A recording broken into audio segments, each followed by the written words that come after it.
Good morning, Falcons. Today is Friday, February 7th. I'm Max Barrett. And I'm Harper Merchant. Today's weather. Today will be partly cloudy with a high of 35 and a low of 28. On this day in 1964, the British rock band The Beatles arrived in New York City. 2 days later, they would have their first American TV appearance on the Ed Sullivan Show. I wanna hold your hand. I wanna hold your hand. I wanna hold your hand. To date, the Beatles have sold 1.6 billion singles in the United States and 177 million albums. Here are today's announcements. Track and field sprints, hurdles, and jumps conditioning is starting on Monday, February 24th. This is optional for 7th and 8th grade students who are invested in running track this year and are not currently involved in a winter sport, basketball plus wrestling. We will hold a conditioning on Mondays and Thursdays after school until 5:15. If you have any questions, see Mrs. Ritchie in the main gym or in room 149. Next week is Random Acts of Kindness Week. To honor the week, FCJH will be hosting Random Acts of Kindness days between February 10th through February 12th.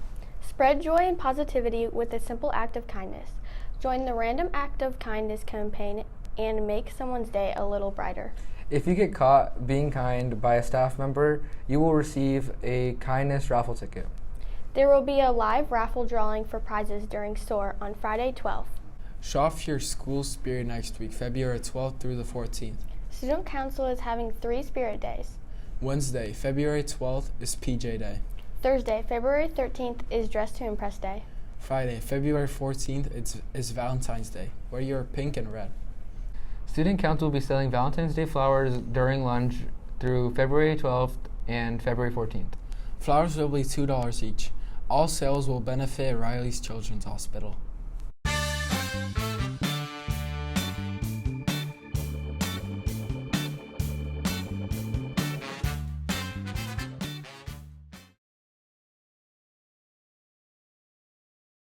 Groundhog Day is near, so today we will be sharing about this national day. The point of Groundhog's Day is to predict the weather for the coming weeks by observing a groundhog's behavior. For example, if the groundhog doesn't see its shadow, spring will come early. However, if the groundhog does see its shadow, it returns to its burrow and winter will last another 6 weeks. The Groundhog Day ceremony is celebrated in Punxsutawney.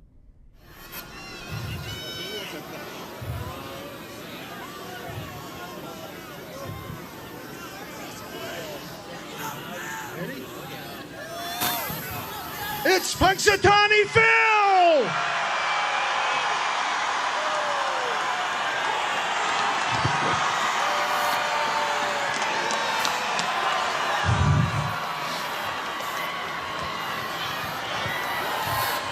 The term groundhogs and woodchucks have been used interchangeably in English since the 1600s. The Groundhog's Day tradition originated with German immigrants who used animals to predict the weather.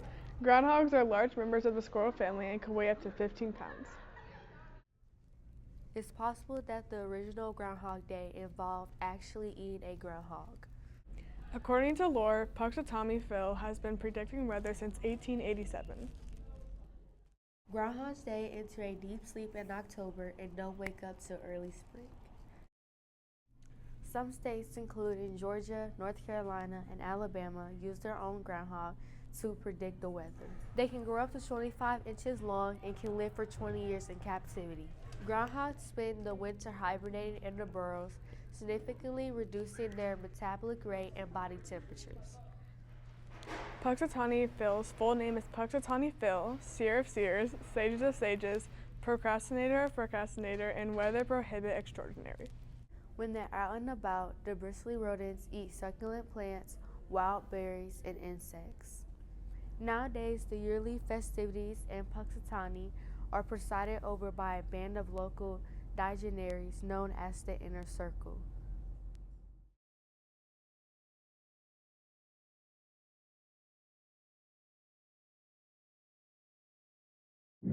My name's Alan Martin. I'm here with Ethan Davis from the 8th grade. Ethan, what do you do to celebrate Groundhog's Day? I color coloring books with my sister, and I watch the groundhog come out of the hole. Thank you. To review what Groundhog's Day is, it is a national holiday where Groundhog determines whether there is 6 weeks of winter or if spring will come early.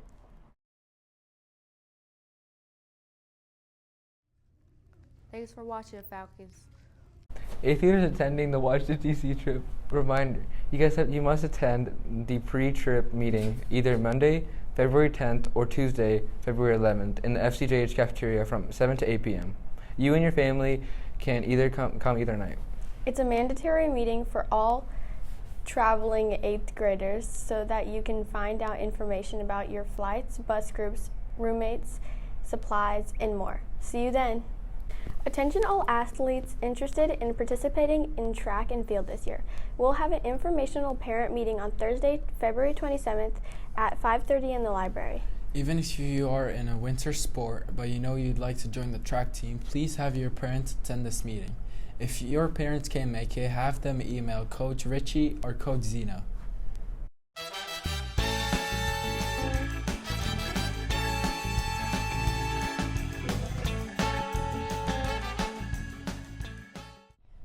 This week's Friday Falcon Student Spotlight is Sarah Butler. Thank you for joining us today, Sarah.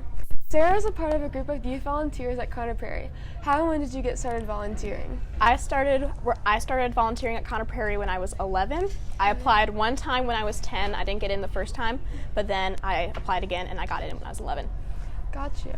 What type of volunteering do you do there? I mainly work in the animal barn, and so I work there. I help take care of the animals. I help teach kids about little animals and everything. Oh, that's so fun.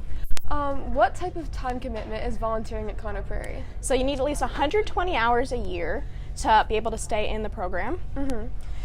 You can either work half shifts or full shifts. Half shift is 4 hours, so you can either work a morning shift or an afternoon shift. A morning shift is 9 to 1, afternoon shift is 1 to 5, or you can work a full shift, which is from 9 to 5. Gotcha. What is your favorite part about volunteering at Conner Prairie? Well, it's just a really great community because there's so many good kids there, and you always have a friend with you. And I know other kids who work at Conner Prairie here. I know kids who are applying to work at Conner Prairie here. I know staff members who work at Conner Prairie. It's just a really big community. Oh, that's so fun. Okay, what other type of volunteering opportunities are there at Conner Prairie? So there's a lot of places you can work. You can work in the animal barn, help take care of the animals. You can work at the Lenape Indian Camp and teach people about the Lenape people that lived in Indiana. You can be in costume in Prairie Town. And you can work at Treetop Outpost, the big play area, or you can work in the junction with all the little kids. Those are all fun. If another student was interested in volunteering, how would they go about doing so? Okay, so there is an interview process. First, you submit like a resume. It's kind of just like your experience of working with other people. Yeah. And just like what's your name, how old you are, what you do for fun. And then if you make it past then, you make it to an interview. And make it to an interview phase. If you pass the interview phase, you get in. Oh, that's so fun. Okay, anything else you'd like to share about your experience? It's just a really great thing. Applications always open up in December, so you can submit an application if you want to join. Yeah. And you can also, even if you don't want to be a full-time youth volunteer, I know you can volunteer yourself to work at places like Headless Horseman or Mary Prairie Holiday. Work there. You can help load wagons or do all sorts of things. And that's it. Thank you, Sarah, for being this week's Falcon Spotlight interview.